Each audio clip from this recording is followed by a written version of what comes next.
विश्वदास जी का 5वें नंबर का सवाल है, सिर्फ ओम मंत्र ही वेदों के अनुसार है। बिल्कुल सही बात है।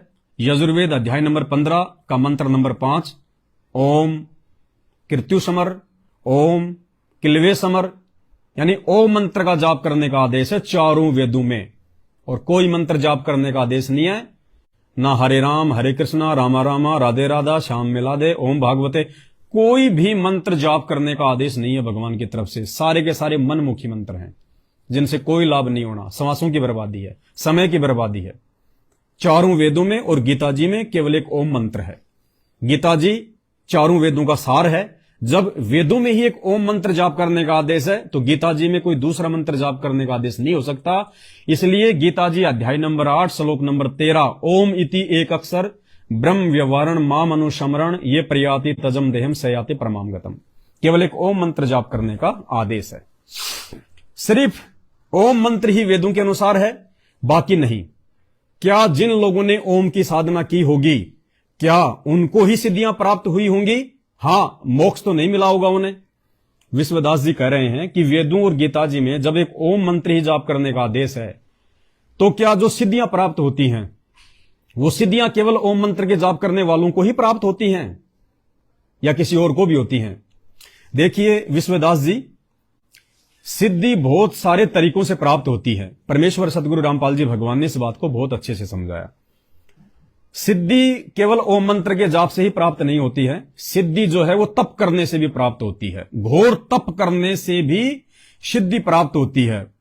तप से राज राज मदमानम जन्म तीसरे शुकर समानम, तप से भी सिद्धि प्राप्त होती है।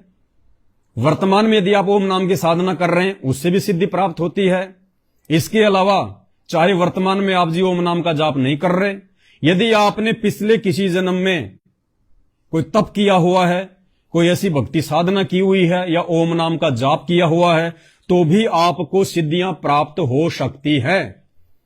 जरूरी नहीं है कि खाली ओम मंत्र के जाप से ही सिद्धियां प्राप्त होती है। किसी संत महात्मा या साधु की सेवा करने से भी सिद्धियां प्राप्त हो जाती हैं। किसी संत महात्मा या साधु संत के आशीर्वाद से भी सिद्धियां प्राप्त हो जाती हैं। जरूरी नहीं है कि ओम मंत्र का जाप करेंगे तो ही सिद्धियां प्राप्त होंगी। जैसे उदाहरण के लिए सबको पता है कि मेहनत करने से ही आदमी जो है वो धनवान बनता है, अमीर बनता है। बिजनेस व्यापार करने से ही आदमी जो है धनवान बनता है, लेकिन ऐसा नहीं है। उस धनवान व्यक्ति के घर में जो बेटा या बेटी पैदा होती है वो बिना मेहनत किए ही धनवान बन जाती है। एक अमीर बाप की औलाद को मेहनत करने की जरूरत नहीं पड़ती। अनिल अंबानी, टाटा, बिड़ला, इनके बेटा बेटी चाहे मेहनत करें या ना करें, लेकिन उसकी बाप की मेहनत से वो ऑटोमेटिक जन्म लेते ही अमीर बन जाते हैं, उनमें अमीरी आ जाती है। तो इसी प्रकार चाहे वर्तमान में आप ओम नाम की साधना करें या ना करें, लेकिन आपके पिछले जन्मों की साधना यदि बाकी है, शेष है, तो वर्तमान में इस परमात्मा का विधान है, देते को हरि देत है जहां तहां से आण, अण देवा मांगत फिर साहिब सुने ना कान। ऑटोमेटिक आपके अंदर वो सिद्धियां आएंगी। और फिर ये काल ये क्यों करता है? ये काल का बहुत बड़ा एक षड्यंत्र है। बिना भक्ति के भी किसी के अंदर सिद्धियां देना, किसी के वचन में शक्ति देना। कोई झाड़ा लगा देता है, कोई किसी का पेट का दर्द ठीक कर देता है, कोई किसी का जाड़ का दर्द ठीक कर देता है, कोई मुंह से आशीर्वाद दे देता है, उसका काम बन जाता है। कैसे? जैसे निर्मल बाबा, वो समोसे खाने की बात कहता है, लाल चटनी के साथ खाने की बात कहता है, लोगों के काम बन जाते हैं। ये हकीकत है। क्यों?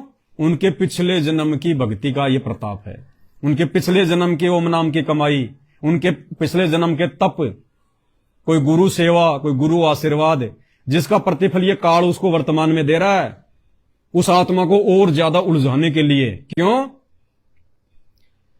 क्योंकि जैसे आज आप और हम संत रामपाल जी की शरण में आ गए, हमारे पिछले पुण्य शेष नहीं थे, हम दुखी थे, परेशान थे, या ज्ञान को समझ के आ गए।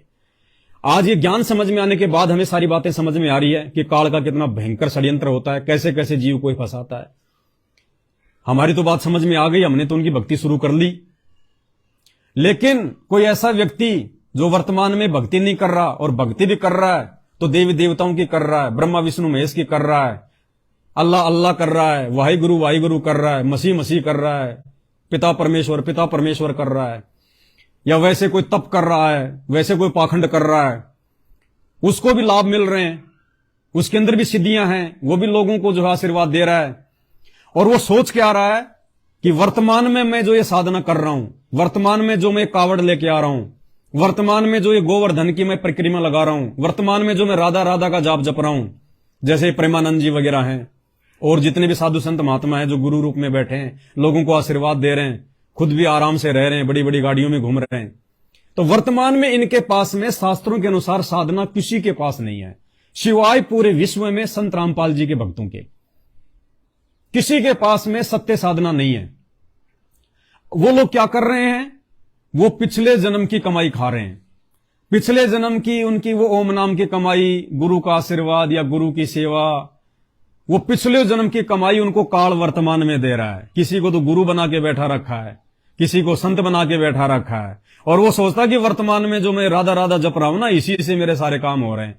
और अपने भक्तों को भी वो काल प्रेरणा से राधा राधा का जाप शुरू करवा देता है, हरे राम का जाप शुरू करवा देता है। अब उस काल के जाल में वो संत भी फंसा हुआ है और उसके भगत भी फंसे हुए हैं। और एक समय क्या होगा, जब उनकी बैटरी डिस्चार्ज हो जाएगी, जो उन्होंने पुण्य रूपी बैटरी, वो अच्छे कर्म रूपी बैटरी जो पिछले जन्म जन्मांतरों की भक्ति से चार्ज कर रखी है, एक समय ऐसा आएगा वो बैटरी डिस्चार्ज हो जाएगी। जैसे हम लोग लाइट में इन्वर्टर को लगा के बैटरी को चार्ज कर लेते हैं, और लाइट नहीं भी आ रही है तो भी इन्वर्टर से जो है पंखा चलता है, लाइट जलती है। लेकिन कब तक जलेगा, इन्वर्टर की एक लिमिट होती है। इन्वर्टर हर समय वो 2-4 घंटे का बैकअप दे सकता है, ज्यादा नहीं देगा। तो इसी प्रकार इन नकली साधु संत महात्माओं की, इनके भक्तों की, जो आज संत रामपाल जी की शरण में भी नहीं है, संत रामपाल जी को गालियां भी दे रहे हैं, शराब भी पी रहे हैं, मांस भी खा रहे हैं, उल्टे कर्म भी कर रहे हैं, कुकर्म भी कर रहे हैं, फिर भी ये सोच रहे हैं हम तो राधा राधा जप रहे हैं, हरे राम हरे कृष्णा जप रहे हैं, ओम नाम का जाप जप रहे हैं, देव देवताओं की भक्ति कर रहे हैं, भंडारे कर रहे हैं। तो भाई ये पिछले तुम्हारे जन्म जन्मांतरों की बैटरी चार्ज है अच्छे कर्मों की, लेकिन ये तुम्हारा इन्वर्टर ज्यादा समय तक नहीं चलेगा यदि तुमने संत रामपाल जी के उस थर्मल पावर में वापस इन्वर्टर को लगा के चार्ज नहीं किया। तो इन चीजों से आप इन चीजों को समझने का जो है वो प्रयास करें। तो ओम नाम का जाप करो या ना करो, उसके बावजूद भी संत महात्माओं में जीवों में सिद्धियां आ जाती हैं उनके पिछले जन्मों की भक्ति के कारण। तो उम्मीद करता हूं ये आपका 5वें नंबर का सवाल था, परमेश्वर के आशीर्वाद से आपके समझ में आया होगा।